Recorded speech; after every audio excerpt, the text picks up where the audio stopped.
Hi, I'm Earl Taylor, Chief Knowledge Officer at the Marketing Science Institute. As many of you know, MSI helps marketers become better marketers. Our business and academic thought leaders collaborate to create new marketing knowledge, which we share in a variety of ways, and one of the most popular is our online lunch lecture series. We're delighted to welcome you to Small Actions, Big Differences, Why All of Us Must Take Ownership of Sustainability to Save the World. Now, before we begin, I'd like to point out the Q&A function in the bottom of your screen. Please use this feature to send through any questions you have during the presentation. We'll gather the questions and have a brief Q&A session following the presentation. Now, I'd like to introduce you to today's featured speaker. C.B. Bhattacharya is the H.G. Zoffer Chair in Sustainability and Ethics at the Katz Graduate School of Business at the University of Pittsburgh. He's a world-renowned expert in business strategy innovation aimed at increasing both business and social value. His research and teaching focuses specifically on how companies can use underleveraged intangible assets such as corporate identity, reputation, corporate social responsibility, and sustainability to strengthen stakeholder relationships and drive firm market value. CB has published over 100 articles. He'll be sharing his latest thinking in the book, Small Actions, Big Differences, that will be the basis for today's webinar. He's also co-authored a book on corporate social responsibility and co-edited a book on global challenges in responsible business.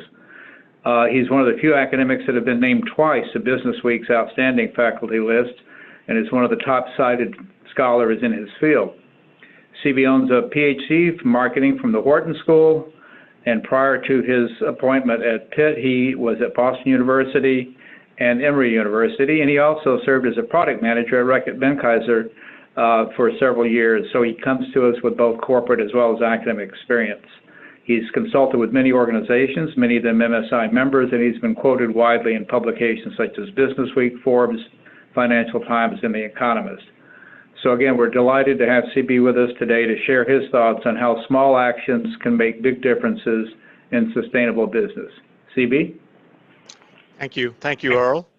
And thank you to all the listeners on the other side who've tuned in for this talk. I know that many of you are in Europe, and I think some of you might even be in Asia, so I do appreciate your making the effort. MSI and I have quite a long relationship, and even after I transitioned to working in corporate social responsibility and sustainability, MSI has continued to support my work for which I am very, very thankful, plus the opportunity to do the webinar today. What I want to talk about first is kind of how I got into this area, because my PhD is in marketing, as Earl mentioned, from the Wharton School at the University of Pennsylvania. But when I was at Emory University, way back when, I met this gentleman who you see, his name is Ben Cohen. He's was the CEO of the company Ben & Jerry's, which we all know makes ice cream. And at this conference where I met him, he asked me a very, very interesting question. He said, you know, we do a lot of environmentally friendly things. You know, we support fair trade, and we pay our workers a living wage and all of these good things. Can you help me understand if what we do for the environment and for society, does it help us sell ice cream? And I thought that was a really interesting question, because as a marketer, we were always trying to increase sales. I mean, that was kind of part of our job and mission in research as well. And yet nobody at that point in time, this is the mid-1990s, mind you, nobody at the time was thinking about environmental attributes and social attributes as potential drivers of sales. So I said, well, okay, let me noodle on this a little bit. And bit by bit, this became my research portfolio, which I found very, very fulfilling. And of course, the answer to his question, kind of, do consumers reward companies for socially responsible behavior? The answer is like almost every answer to a difficult MBA class question is, you know, it depends. It depends on kind of what kind of product you have, who your consumers are, what kind of competition you have in the industry, and so on. But the nice thing is that he was asking me a question that has a broader importance to our field, which is kind of, is it possible to do well financially by doing good in the environmental and social arena? In other words, can we drive business value by creating social and environmental value? Does this upper right-hand quadrant space called people, planet, profit, which I also call the triple bottom line, does it really exist, and what are the conditions under which we can get there? So this is what I have been working on for the last 20 years or so. And the first paper in answer to Mr. Cohen's question actually was published in the Journal of Marketing Research in way back in 2001. And after that, like I said, this question was like peeling an onion, so lots and lots of papers to be written. And at some point, these papers were distilled into this book that Earl also alluded to, kind of how do stakeholders kind of respond, under what conditions do stakeholders respond positively to companies and reward them for their CSR initiatives. Now, as I was kind of doing this research, and I was lucky to get grants from P&G, and then I worked with General Mills and Timberland and several other companies. And so I was making field visits to learn from them. And one of the things I observed that the CSR managers, the sustainability managers of these companies were very fine, intelligent people, but they really didn't have a seat at the proverbial kind of strategy table and of the company. And yet all the recommendations that I have in this book were about kind of, you know, that it only works, that you get rewards from your consumers and your employees and so on, if your corporate responsibility is tightly integrated with your business strategy. And I kind of sensed that that was not happening. At the same time, I was also teaching a lot of executives, kind of, you know, doing executive education. And I used to ask them about sustainability, which I refer to that as well as the long-term well-being of our planet and its people, and the long-term well-being of business as well. So I was teaching them sustainability, and so the refrain was always kind of, yeah, it's important, sustainability is important, but it's someone else's problem. We have a sustainability department, and they can take care of this. I have more important things to do. That would be the refrain, the response from someone in finance, someone in marketing. And I know that many of you on the other side do work in these other kinds of functions. And I know that many of you on the other side work in sustainability as well. And maybe you can relate to this fact that the bulk of your colleagues might be thinking, still be thinking in this day and age, that sustainability is someone else's problem. Now, the issue is kind of, if we relegate sustainability to just kind of the department, how can we even think about addressing the challenges of the 21st century? Kind of, you know, climate change first and foremost, plastics in the ocean, you know, we have to increase food production given the increases in population, water shortages everywhere, people not having access to electricity, people not having access to sanitation and toilets, air pollution, you know, girls being out of school across the world, and of course deforestation, which is a direct kind of consequence of climate change, or a cause of climate change, excuse me. So if we don't have all hands on deck, my fear is that we are not even giving this this existential crisis of our times kind of a fair shake, because there are people all across the organization who are potentially able to help, and they have ingenuity, and they can be innovative and, you know, bring solutions to the table. So how do we onboard the entire organization and the entire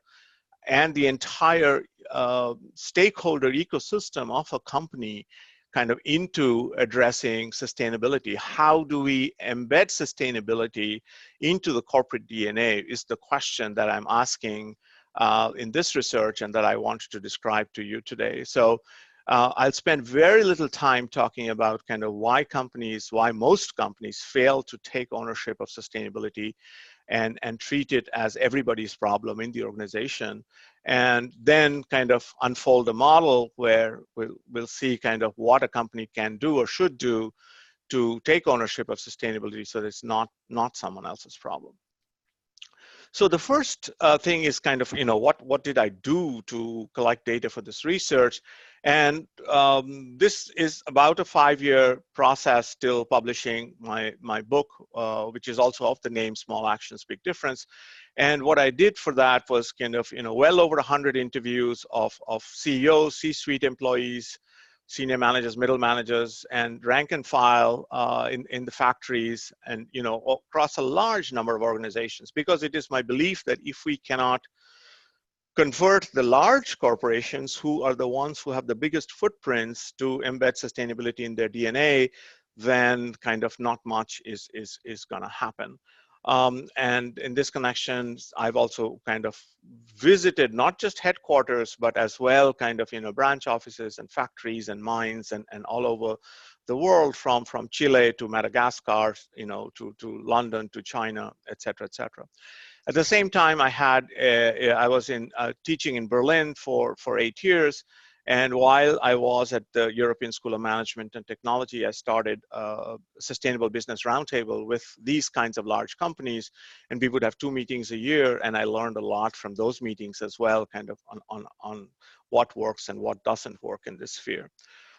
So you can imagine it's a lot of data. It's all qualitative, this part. And at the end, time permitting, I will speak a little bit about taking this quantitative and doing some academic papers around this.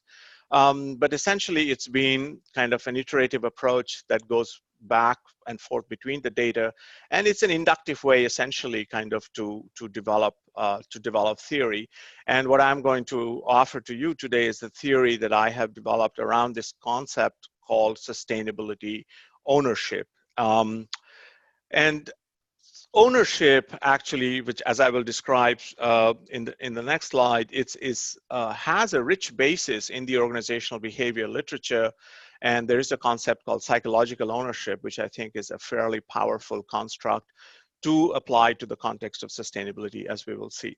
But first off, why do companies fail to take ownership? Why is it that something as important as kind of the well-being of our planet and the well-being of our people is thought of as someone else's problem and relegated to a few individuals in an organization? And there my research suggests kind of 2 fundamental reasons. And one is a lack of willingness on the part of companies, and more importantly, a lack of ability.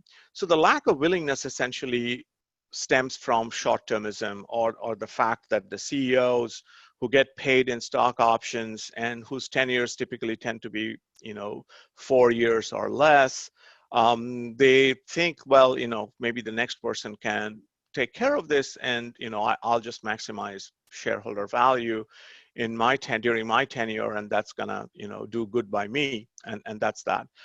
That's a tough nut for someone like me to crack, and it's only fellow CEOs or regulators and so on who can work on these kinds of that particular thorny problem. But that's a shrinking lot, because most CEOs, again, in their social circles, are hearing the news about sustainability loud and clear, and they're also being called upon to act by people like Larry Fink, as you saw his open letter perhaps, and the Business Roundtable and so on. So this is a shrinking lot. The more interesting segment, and the large segment, are those who want to change, who want to embed sustainability, but they are unable to do so because they pursue the right goals, but they go about it in the wrong way. And there I will point to two reasons and then move on with the presentation. The first one is that companies equate CSR with sustainability, and that's totally wrong. CSR, or corporate social responsibility, is not sustainability, because sustainability is about the survival of the organization, whereas CSR is something a company does volitionally that is okay to have one department kind of lead the charge, although I, based on my research, would also like that department to be connected to the top strategy team and so on. But sustainability affects every part of the organization, from procurement to disposal, and every function in the organization has a role in sustainability. So starting from procurement, then to marketing, to manufacturing, and investor relations, everybody can play a role. And this is not really understood. So thinking about sustainability as the next iteration of CSR, or CSR 2.0, CSR 3.0, whatever, that's wrong, and we've got to break that thinking. The second thing where companies tend to be stuck is that they believe that change management can possibly help them to fix this issue. But that's wrong too, because change management is typically geared towards increasing profitability of the firm, whereas sustainability goes to the philosophy of business and asks questions kind of, what is the purpose of business? Why do we do what we do?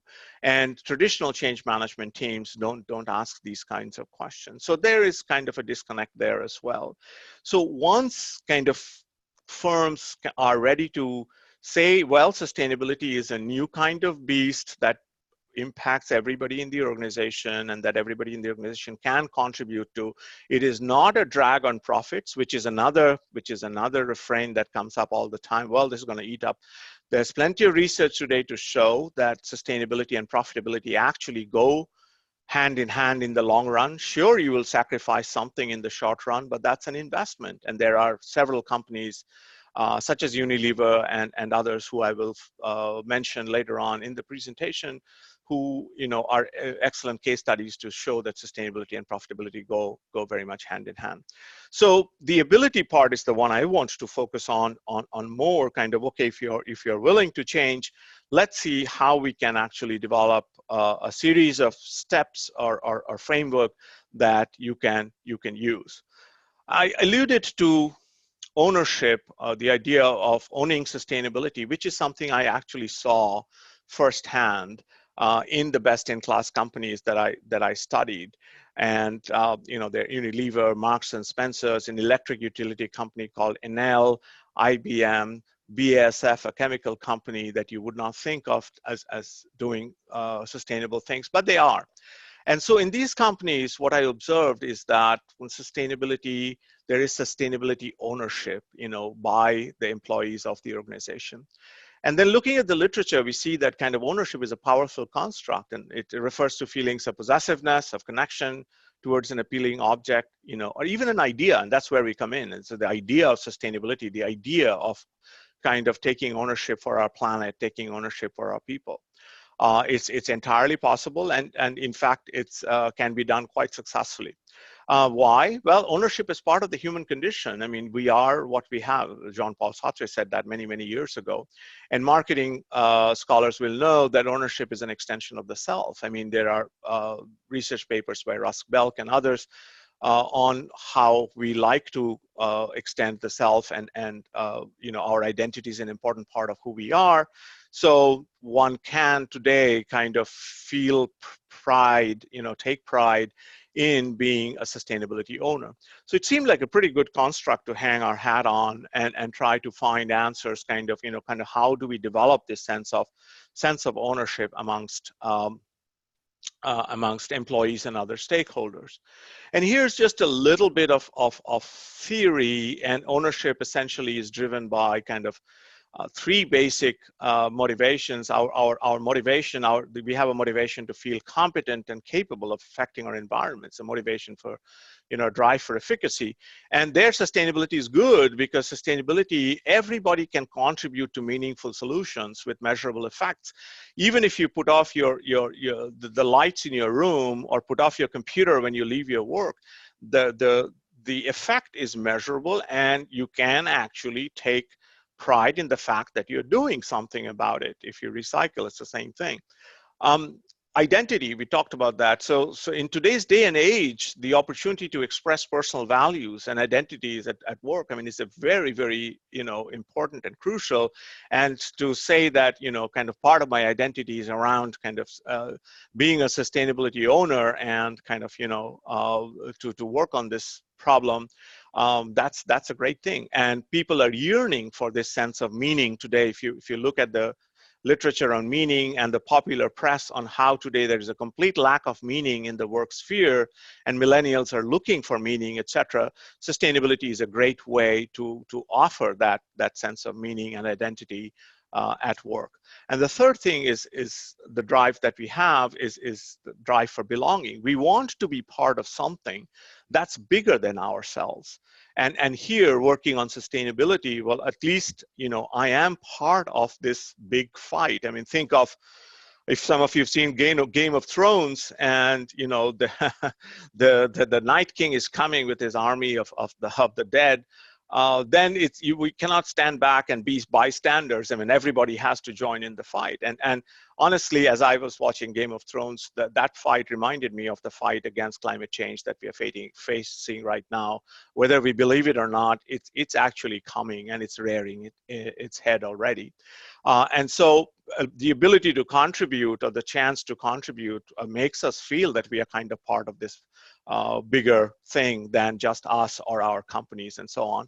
So there's several reasons to believe that this ownership concept, or building ownership, is a viable opportunity in the sustainability space and could work rather well.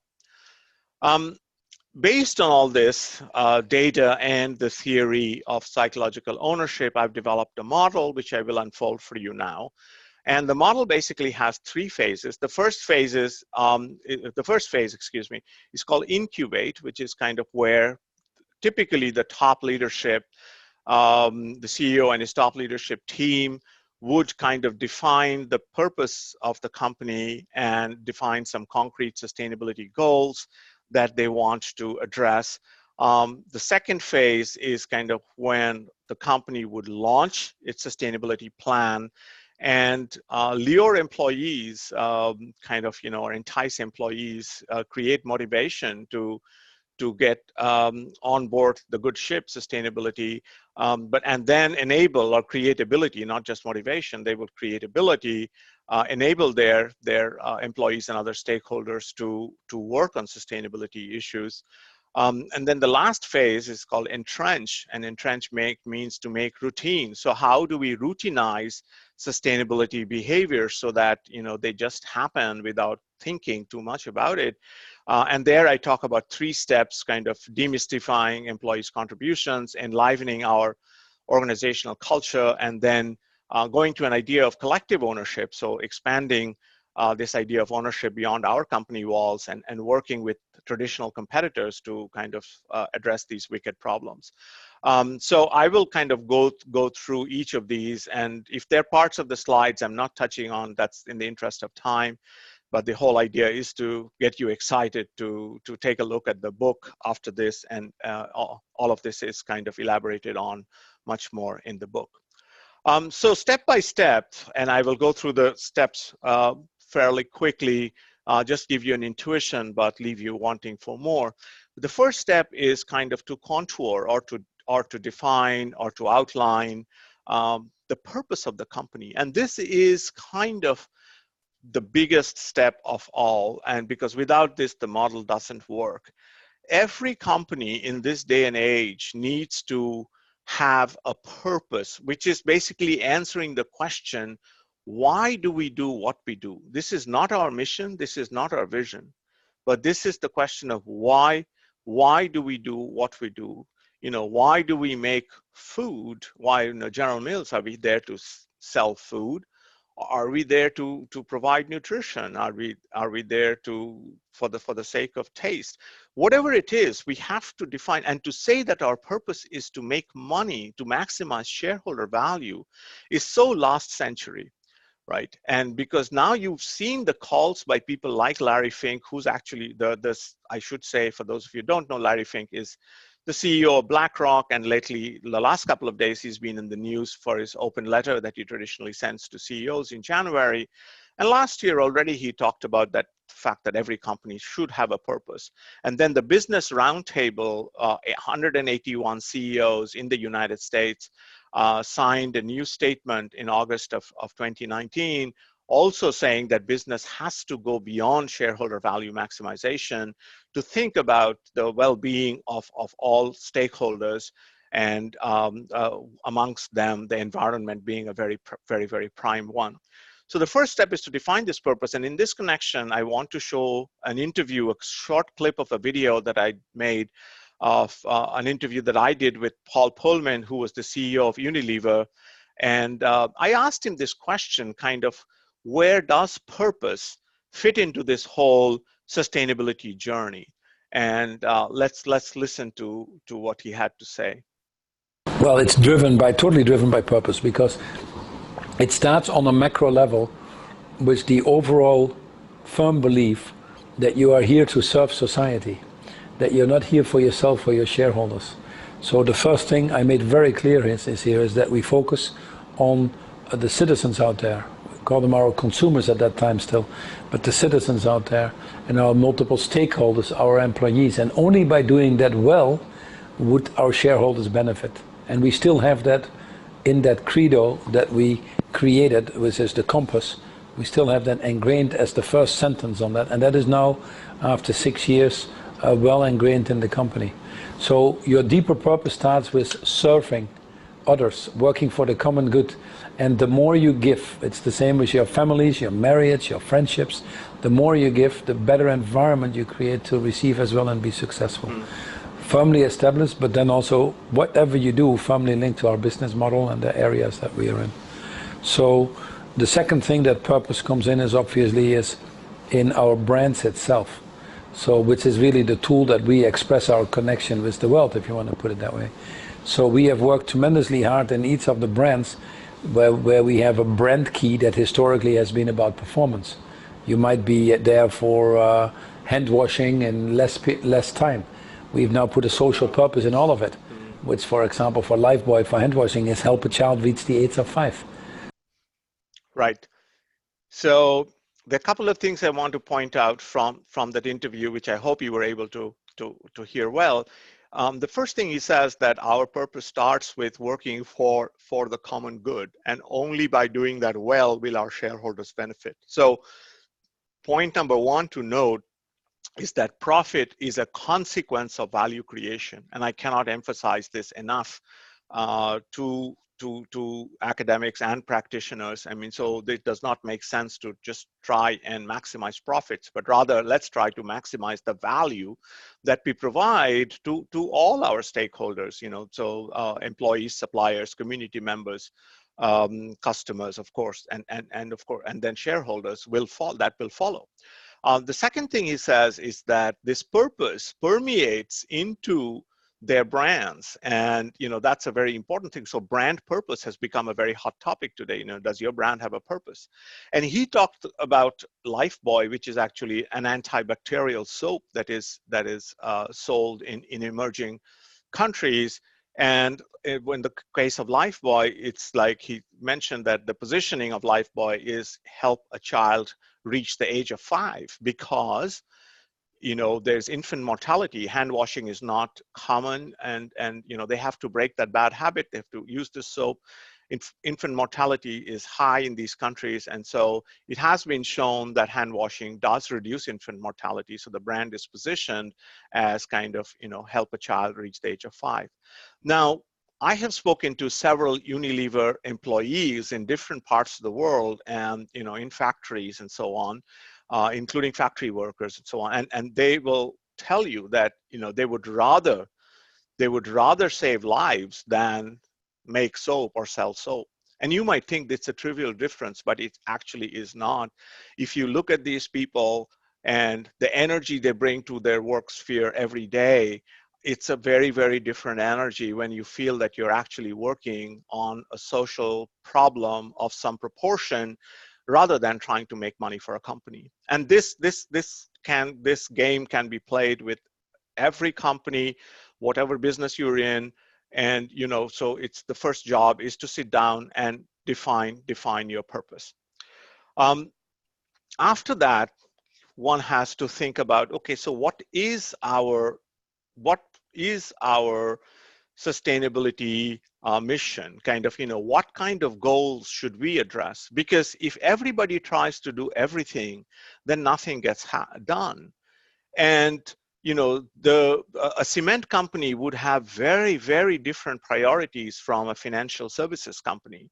A cement company like Lafarge, who I studied quite closely, would have kind of, you know, obviously CO2 as a major goal. You know, they have a major environmental footprint.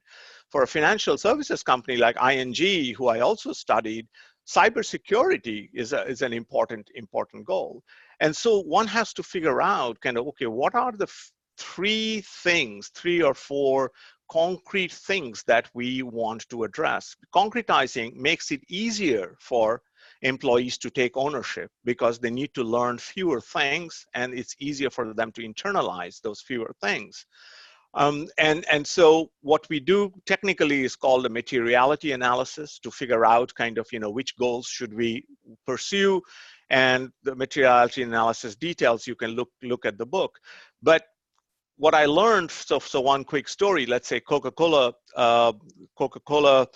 European Partners, which is the second largest bottler of Coca-Cola, one of the companies I studied, they did a footprinting analysis, you know, to see where their footprint is the highest, and you know, kind of, and it turned out that water was their major pain point, which you would say, duh. I mean, you know, anybody knows that Coca-Cola is water, but the point is that it's not the water used in making the Coke, it is the water that's used to grow the sugar beet and sugar cane that's used in kind of, you know, as an ingredient in making the Coke.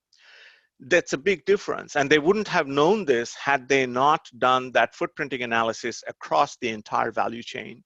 So what is very important in kind of getting your footprint, obtaining your footprint, and kind of, you know, defining your goals is certainly look at the entire value chain from procurement to disposal. And another interesting story here is Unilever has the biggest footprint is at the consumer phase because of improper use and improper disposal of their products. 63% of their footprint comes from the consumer phase. And so that's a much trickier challenge, but just knowing it, you kind of, you know, inspires them to do more, to be more innovative in developing their packaging and so on. So step two in the incubation stage is to coming up with these concrete goals, and then you're ready to kind of, you know, communicate your purpose and communicate your concrete goals and fire up your entire organization. And I call this step entice, to entice or to lure, to get people to jump aboard the good ship sustainability. And how can we entice? And here, this is pure marketing again, because if we are talking about kind of behavioral change, and we want kind of our employees to integrate market sustainability kind of into their day jobs. And what works well there are typically three kinds of appeals. One is an appeal to the head, our head, say this is the smart thing to do in today's day and age.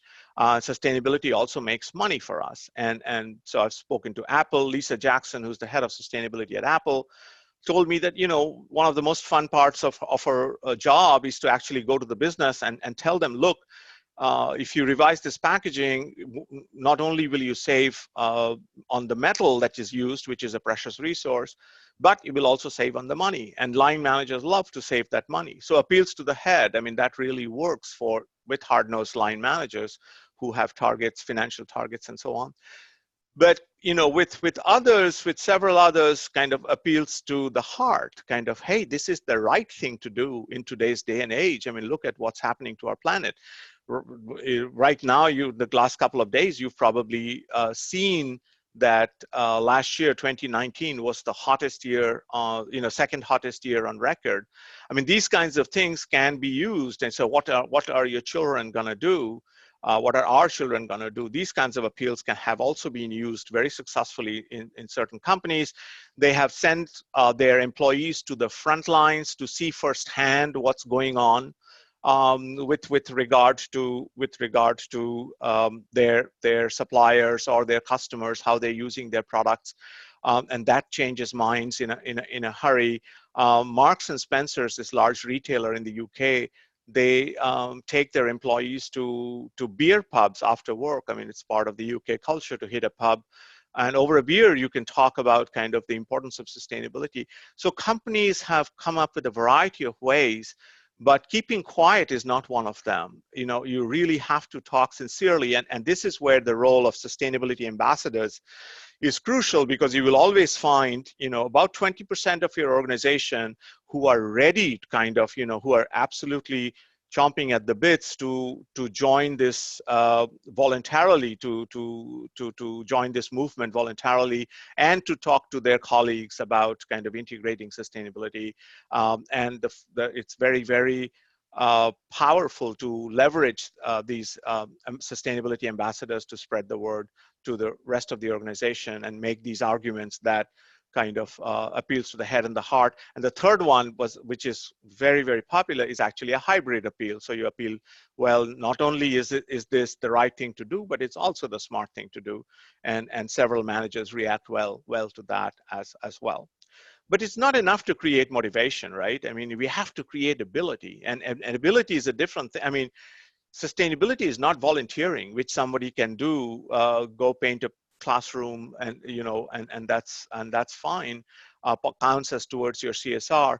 But sustainability has a lot of science in it. I mean, you know, there's eco-efficiency analysis, materiality analysis that I alluded to, tools that finance people come up to price, you know, to price sustainability, investor relations. So you need to invest in training, and the successful companies and invest a lot in training. At Unilever, for example, anybody who's a new recruit has to go through mandatory sustainability training, and there are 4 different levels and so on. Several companies like BASF, as part of the orientation, there's a luncheon where sustainability is talked about, and you're actually kind of, you know, given the tools, you invest in systems that essentially make it the cost of acting sustainably goes down, and the benefits of acting sustainably go up for the employees. So promotions are given on the basis of sustainability performance. You know, incentives are tied to sustainability performance. These are all kind of mechanisms to inspire individuals to kind of integrate sustainability into their day job. And integration can be very, very widespread. So you can have sustainability with HR. So kind of, you know, how do we make every employee in our company think and act like a sustainability manager? That's an HR issue, and that calls for, again, investing in training and workshops and things like that. Marketing, kind of how do we get our customers to reward us for a sustainability performance? Innovation, how do we kind of develop products that are more sustainable? And there are examples of all of these. Obviously, supply chain, investor relations, how do we talk to our investors about our sustainability performance?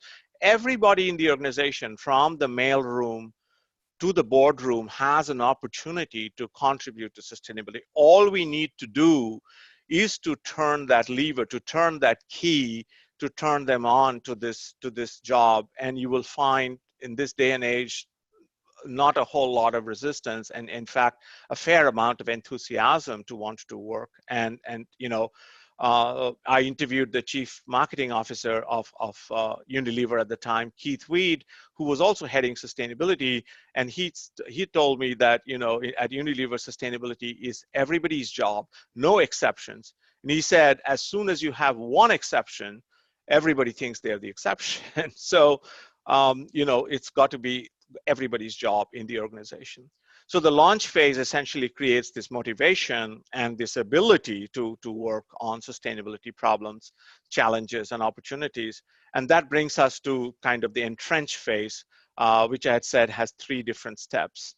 So to entrench something means to routinize, or kind of, you know, so now turning off the tap when you brush your teeth, is routine for many of us, and ought to be routine for everybody, as should be turning off the lights and printing two-sided, et cetera, et cetera.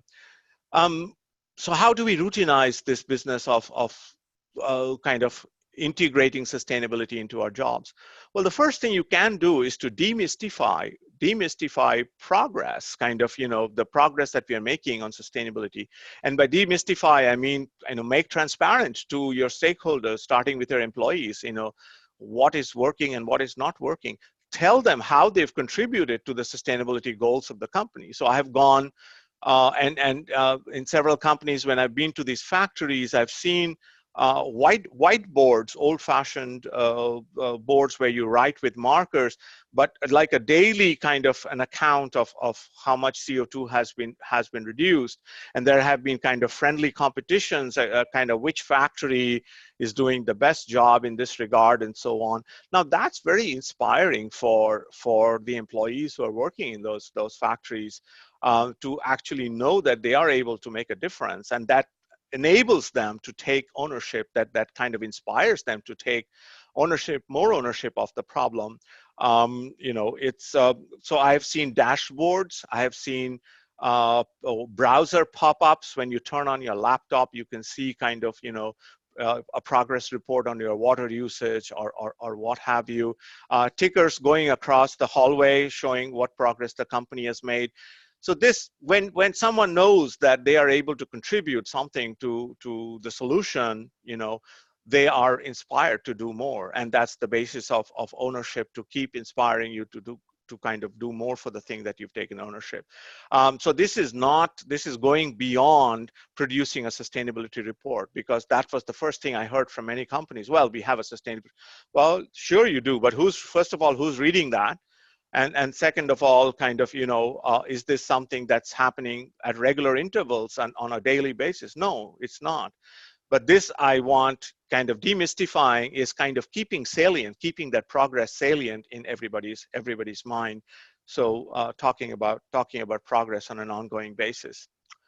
And that brings us to the issue of this culture of the organization. And again, one thing everybody can do is to create a culture of sustainability in their organization, so it's not kind of another flavor of the month, so it's kept fresh over and over again. And here I have a recommendation which I call the 3 C's, kind of, communicate, so incessant communication on sustainability, cascading. So one CEO told me, I never give a talk without talking about sustainability, and then that talk is broadcast to the entire organization. And so communication is important. Co-creation, so contests that are given to employees, so asking employees to join in teams, and asking, so Sony created a contest whereby they asked their employees, how can we make Sony a more sustainable company?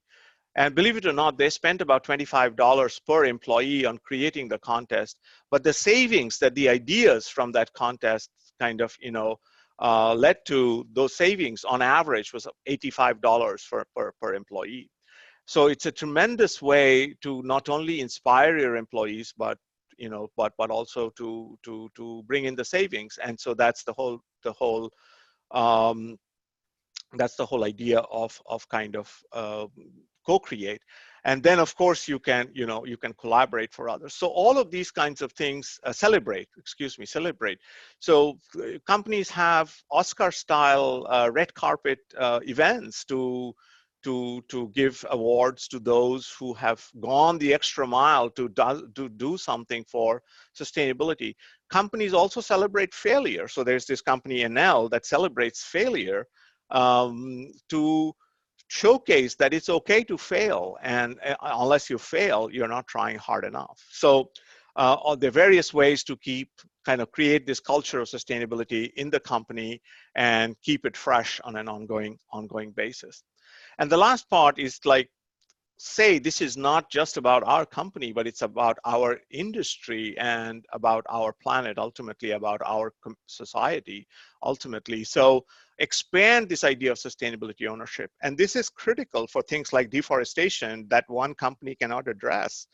So you have to form collaborations with traditional competitors, and you have to put sustainability in the pre-competitive space, because that's not something you compete on. And there are good examples like, kind of the World Economic Forum, the Consumer Goods Forum, and so on. But we need many, many, many more. I mean, there are many organizations that are not kind of looking at what their wicked problems are, what their tragedy of the commons problems are, and reaching out to competitors and joining hands with competitors and doing this. So this is counterintuitive to traditional business and marketing, but kind of, it's something that's absolutely imperative in the sustainability space. Nestle's head of global affairs told me that, unless you tackle the whole industry, you're only solving pockets of the problem, and how true that is kind of in real world. So we need to expand and collaborate with traditional competitors, and how we do that, again, is a lot of that is enumerated in the book itself. So this is the model kind of in totality. I've been through the steps, and at the end, I mean, again, there's quantitative research that I'm doing now that shows very clearly that companies that have defined a purpose and do better on the, not only on the sustainability front, on their environmental and social performance, but they're also more profitable. So the link to profitability can be shown statistically using regression type models, and this data is not only me, but other researchers have also shown this link and continue to show this link. So it is indeed doing well by doing good. How does the sustainability ownership look like in action? I mean, I'll just give one very quick example, and that's the example from Marks and Spencer's, and they have a plan called Plan A. Their sustainability plan is called Plan A because there is no Plan B. I mean, there is only one planet as far as we are concerned right now. And so their Plan A, Plan A has gone from being a noun to being a verb. So if somebody is taking one napkin too many in the cafeteria, or printing excessively, you might get a tap on the shoulder and your colleague telling you, hey, that's not very Plan A. So that's the whole idea that's kind of sustainability ownership. And there are many, many other examples, but there are some companies that have kind of, and these are also works in progress. Nobody's perfect and they have a long way to go. But there are companies where there are these signs of kind of, okay, no, we own sustainability. Each of us owns our sustainability, and it does kind of work. And I have seen it firsthand. In closing, kind of, if you are on the fence about researching sustainability or working on sustainability issues on your organization and so on, just remember that we don't really inherit the earth from our parents. We borrow it from our children. I mean, and I have a 16-year-old son, and he has participated today in climate strikes. Right? He has participated in climate strikes, walkouts from school. He's participated in protesting gun violence last year after the Florida shootings.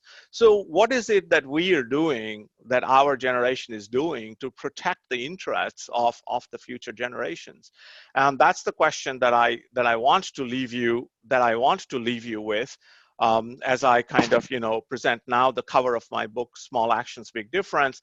And the idea of the book is that kind of the sustainability department is necessary, but nearly not sufficient. And we have to galvanize the power of these huge workforces. These companies that we are talking about, they could be small. Even if it's 100 people and 2 people are working on sustainability, you're leaving out 98. If it's 100,000 people and 100 people are working on sustainability, then you're leaving out 99,900 people. So think about that. Everybody can contribute. Whoever it is who's listening on the other side can contribute, and there is absolutely no excuse for us not to in this day and age. And the model, I think, is fairly digestible. It's presented in small chunks, and I think this will work for pretty much every organization large or small, for-profit or non-profit, you know, and individuals as well can definitely use some of these principles to benefit themselves and their families. And as well, researchers, if you go through the book, there are so many unanswered questions in the sustainability sphere. I would highly urge all of you to start looking at these kinds of problems, and you know, then we can get applied to MSI for support, for their support with our research. And so I shall stop here. Thank you so much. All my vitals are given here, and feel free to reach out later on, and feel free to talk to your colleagues about this. I'll stop here. Thanks, CB. That's great, and thanks for the shout out to MSI. You are absolutely right. For those academics in the audience today, if you are working in this area, this is definitely something that we have supported CB's work in the past, and would look forward to perhaps supporting other research that really builds the business case for sustainability and the other things that CB has talked about. I do want to remind the audience that you can send questions directly through the Q&A function at the bottom of your screen. We are going to take a couple of questions. We have some time left. One that's come through just now was, what are some of the effective ways to communicate the efforts that you've described to other stakeholders, such as customers who may not know as much about the firm actions? So you focused, I think, appropriately on management, on employees, the engagement, but what are some of the ways from your experience about communicating these types of initiatives to customers who are one of those constituents of part of that ecosystem of sustainability? Yeah, that's an absolutely great question, and I think the ways kind of that you would communicate actually differs depending on whether you are kind of a retail organization or you're not a retail organization. Because when you're a retail organization, your best communicators are your employees. And your employees can be trained to talk about kind of where your products come from and where your products go, what the company is doing, all these kinds of things, because they're face to face with the customer. But then kind of what happens if you are not kind of in a retail setting, or if somebody is buying your product online. And there are kind of, you know, these things that you can, these codes that you can scan into your phone and see. So Starbucks has a traceability initiative right now where you can, when you buy a cup of coffee, you can kind of actually scan a code and find out what farm that coffee came from and what the conditions are in that farm. So their technology can also be used very, very profitably. I mean, advertising, I mean, who's talking about responsible consumption today? Why not talk about responsible consumption in your advertising and communication? So there are different kinds of ways, you know, depending on the kind of business that you own, that you can communicate, and some of them novel, some of them kind of, you know, have use technology. But the most important thing is to want to communicate. And if your company wants to communicate, you know, we can even sit separately offline and figure out kind of what the best way to do so might be. Thanks, CB. A question just came in from Maria. I was going to bring this point up as well, and that is concerns about so-called greenwashing. And I think you actually addressed that by focusing on communicating your sustainability efforts as part of the actual business and service delivery. The Starbucks example, it's not just ads that Starbucks is running talking about itself. It's allowing the customer to actually see the sustainability efforts as they interact at Starbucks and with Starbucks. So just maybe to reinforce your point now, to avoid the perception that this is just about PR and greenwashing, it really needs to be, as you said at the outset, integrated into the company's strategy and really presented to the customer as such. Absolutely, it has to be part of the business model. And this is where as well you can be you know, different from CSR. And I see a question, how do you see CSR and sustainability the same? CSR doesn't necessarily have to be fully integrated with the business model. But if you go back to Paul Pullman and what he was saying is that, the sustainability initiatives are fully integrated kind of with the business model. And the if you want to greenwash, you can, but you're not going to be rewarded. So the whole point is, if your employees feel, and I've been to companies like this, I will not name them, but I have been to companies. In fact, for those of you who have my book or who might be interested in getting my book, the book starts with a story of a financial services company which kind of had all the right bells and whistles and the right sustainability report and everything.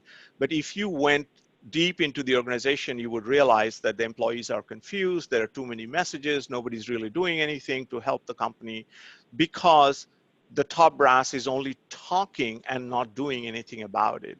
So employees figured that out fairly, over time. They will know this is just hype. There is no substance because we are not engaged in what's going on, right?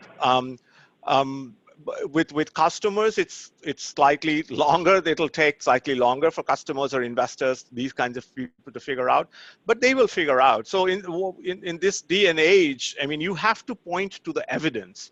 You have to point to the evidence, like Starbucks is doing with their traceability initiative. You have to be able to open up your doors and say, we are fully transparent, go check us out. And the more transparent you are, the less the potential, accusations of greenwashing that's going to come your way. I think that's a great response, and I also wanted to point out to the audience, I think your focus on getting employees to actually walk the walk and be engaged, this is everyone's responsibility, is another way to avoid that kind of charge of greenwashing. It's not just the PR or advertising department that handles that. It's really integrated into the organization, and each individual customer or employee rather becomes an ambassador for the company to get that message out through friends and family and customers. A lot of other questions and some really great issues that CB raised, but I'm afraid we're out of time, so I'm going to have to wrap it up here. I would suggest that you check out the book. I know from experience that CB's work is very thorough, and he's spent a career studying these issues and distilled that into the book, so I think you'll find that very helpful. We'll be sending out a recording of the webinar, and some of the slides that he covered in less detail will be there for your perusal. And I'm sure if you have additional questions, he would be happy to hear from you if you'll write to him at cb@pitt.edu. Since 1961, nonprofit MSI has brought together the best minds in marketing from major corporations and top business schools around the world to improve business practice by applying science to marketing's biggest challenges. We want to thank CB and thank the audience for attending today. We hope you'll join us for our next lunch lecture at MSI.